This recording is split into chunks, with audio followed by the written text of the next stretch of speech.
Hi everyone! Ako nga pala si Rek at ngayon ay susubukan natin gamitin ang bagong cartridge needle na ginagamit ng mga sikat na tattoo artist. Wala nang iba kundi ang OG Produce. So ito yung guys, i-review natin kung maganda ba talaga gamitin yung cartridge needle na to. At ang size na nabili ko ay 7RL, 7RS, 9cm at saka 15cm. Apat lang yung nabili ko guys kasi gusto ko nga muna subukan yung performance nito. At hindi rin ako nakabili ng 5RL kahit na kailangan naman talaga ng 5RL sa itatato natin ngayon. Kasi wala ng 5RL sa tingi. Pero pag sa box, meron daw. Kaso, madami pa akong 5RL dito. Yun na lang yung gagamitin natin. At ang gagawin natin ngayon ay black and gray tattoo lang. Sana magkaroon kayo ng idea about sa cartridge needle na to. So yun mga guys, umpisahan na natin. Tara! At syempre, ididikit muna natin yung design. Gumagamit pala ako dito ng M1120 na printer para hindi rin ako mahirapan mag-stencil. Pagka-print, dikit na lang agad. So, madali yun guys. At bumili kayo nun kung may budget kayo. Kasi malaking tulong talaga siya sa pagtatato. Madami kasing nagtatanong kung paano ba ako nag-stencil. So, yun yung paraan ko. At ayun mga guys, start na tayo. So dito, ito yung cartridge needle. At yung machine na gagamitin ko ay itong Wormhole Pro. So paborito ko kasi to guys. At sobrang lang nito, mura. Kaya kung gusto nyo bumili, pwede kayong bumili nito sa Shopee. Pero wala kasi akong guys wala akong link. Kasi yung mismong Wormhole Pro yung nag-send sa akin ng machine na yan. Kaya hindi ako makapaglagay sa description ng product link. Pero meron yan sa Shopee. So dito nag-start tayo sa baba. At yung ginamit ko na needle ay 9cm. So sa ngayon, okay yung takbo niya. Hindi siya maingay. Kumbaga smooth lang siya. At sa nakikita nyo, pasok naman agad yung tinta. So, maraming ways para makapagpapasok ka ng tinta sa balat. Pero, magkakaiba talaga yung diskarte ng mga tattoo artist. So, ako, ganyan yung diskarte ko. Habang ginagamit ko pala tong cartridge needle na to, gusto ko siya i-compare sa MO cartridge needle. Kasi, pareha silang tahimik at saka smooth. So, smooth yung niya guys, yung palo niya. Wala akong nararamdaman na vibration. Pagka ganito kasi yung gamit mo na cartridge needle, yung premium, walang vibration, mas nakakagana magtattoo. Mas magagawa mo rin ng maayos yung tattoo. Kumbaga may advantage talaga siya Kasi kung yung needle mo ay malakas yung vibration at hindi maganda yung tono, siguro hindi ka rin gaganahan magtattoo Kasi nga nagkakaroon ng problema yung cartridge, 'di ba? Pero syempre, nag-uumpisa pa lang tayo. Mamaya siguro pwedeng magbago yung tono ng cartridge needle na 'to. Pero syempre, pwede din naman na ma-maintain talaga yung performance nito hanggang dulo. Kasi guys, sa experience ko sa umpisa, maganda talaga yung tono niya. Kaya pala siya in-sponsor sa mga sikat na tattoo artist dito sa Pilipinas. Pero mamaya itatry natin yung RL kung ganito din yung tono. Smooth din ba? At makakagawa ba tayo ng magandang lining gamit yung 7RL. Hindi pala ako nakabili guys ng 5RL. Pasensya na kayo Pero siguro sa susunod na vlog natin, itatry natin yung mga needle na hindi natin nasubukan ngayon. At pag maganda talaga yung performance nito hanggang dulo, siguro bibili ako ng mga pailan-ilan na box pagka may budget. Kasi guys, ngayon madami pa talaga akong cartridge needle. Gusto ko lang siya i-try kasi na-curious ako. Sobrang daming inisponsoran ng mga sikat ng cartridge needle na to. Kaya na-excite talaga ako na subukan din gamitin. So ngayon guys, ginagamit natin yung 7RL.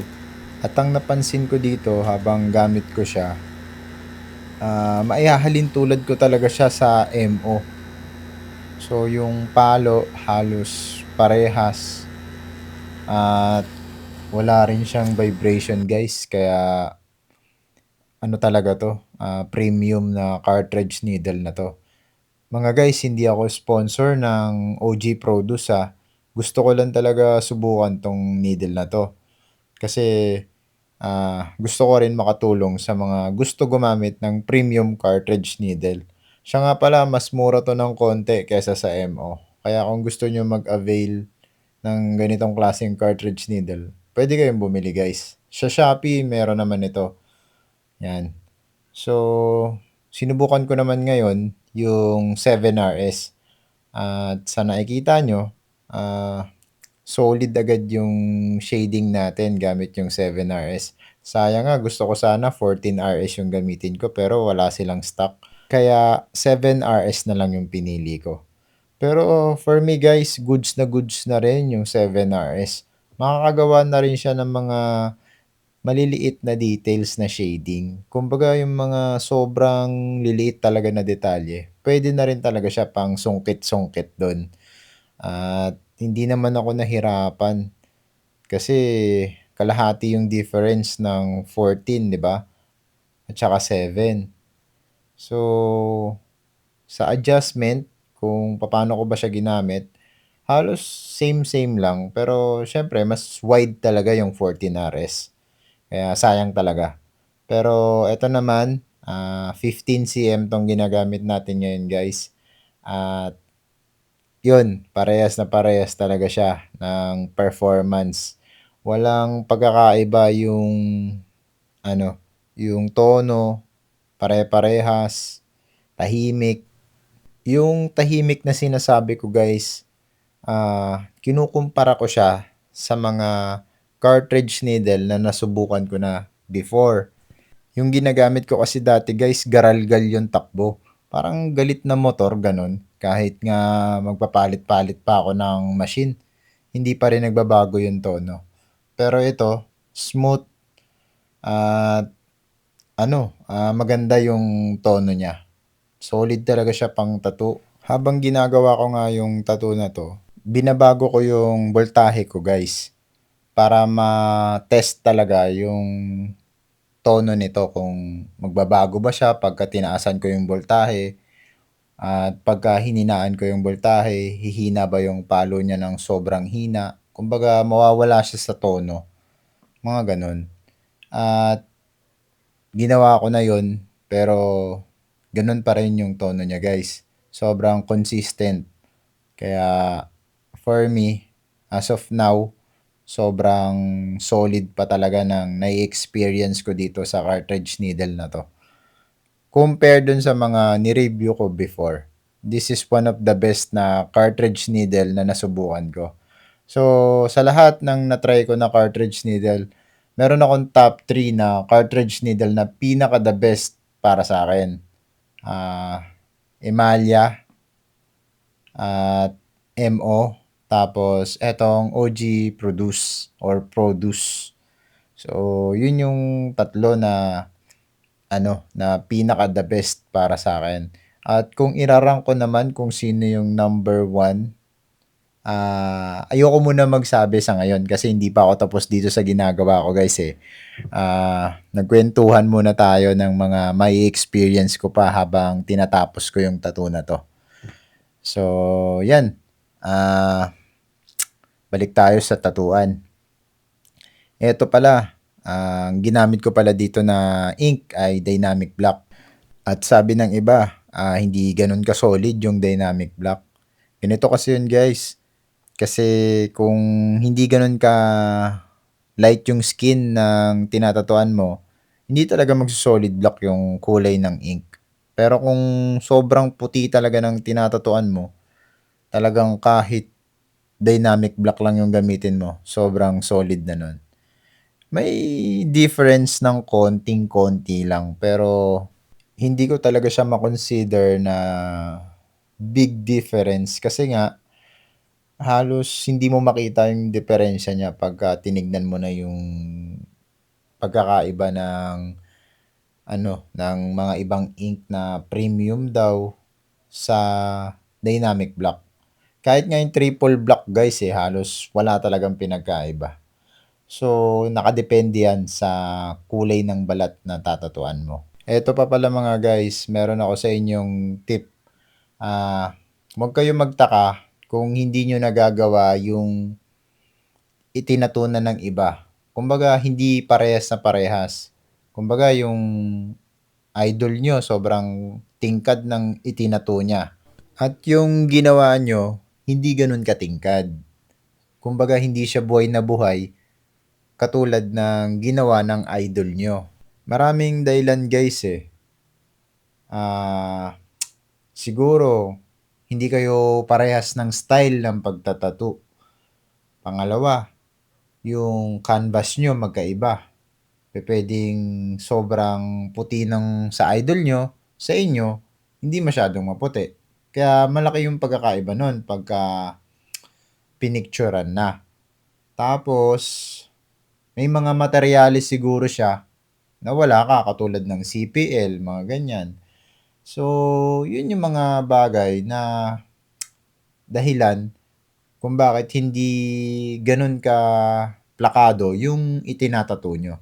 Kaya dapat mag-aral kayo at kung medyo marunong na kayo at kumikita na kayo ng paunti-unti, unti-untiin nyo na din na bumili ng mga gamit para makagawa kayo ng tattoo na maganda at maipresent nyo ng maganda din. 'Di ba? Pero guys, nasa sa inyo pa rin yung desisyon kung susundin nyo yung mga sinabi ko. Kasi nga, alam ko naman na bawat isa sa atin, magkakaiba tayo ng paraan sa pagtatato. Kaya ini-encourage ko pa rin yung mga tattoo artist na gustong mag-aral na maging unique sa mga itinatato nila. Kasi kung feeling mo kakaiba yung ginagawa mo at malayo sa ginagawa ng iba, ipagpatuloy mo lang kasi malay mo, dyan ka sumikat, di ba? Di natin alam. So, yun lang mga guys. Balik na tayo dito sa tatuan. At ang gamit ko pala dito sa pag-highlight ko ay 7RL. Medyo gusto nang sumuko ng client ko kasi babae yung client natin. Pero sabi ko sa kanya, kukontian ko lang yung highlight. Kumbaga yung mga importante lang talaga. Kasi hindi rin naman talaga ako nagpuputi. At sa performance guys, hindi nagbago. Sobrang solid talaga gamitin. Highly recommended. Kaya kung gusto nyo i-try, bumili na kayo nito. Sa Shopee meron nito guys. So ayun, ito na pala yung resulta ng ginawa ko. Maraming salamat sa lahat ng nanood. Sana po supportahan niyo yung YouTube channel ko. Huwag niyo pong kalimutan i-like at i-follow. At hanggang dito na lang muna guys. Sana po abangan niyo pa yung mga i-upload ko na tattoo video sa susunod. Maraming salamat. Bye!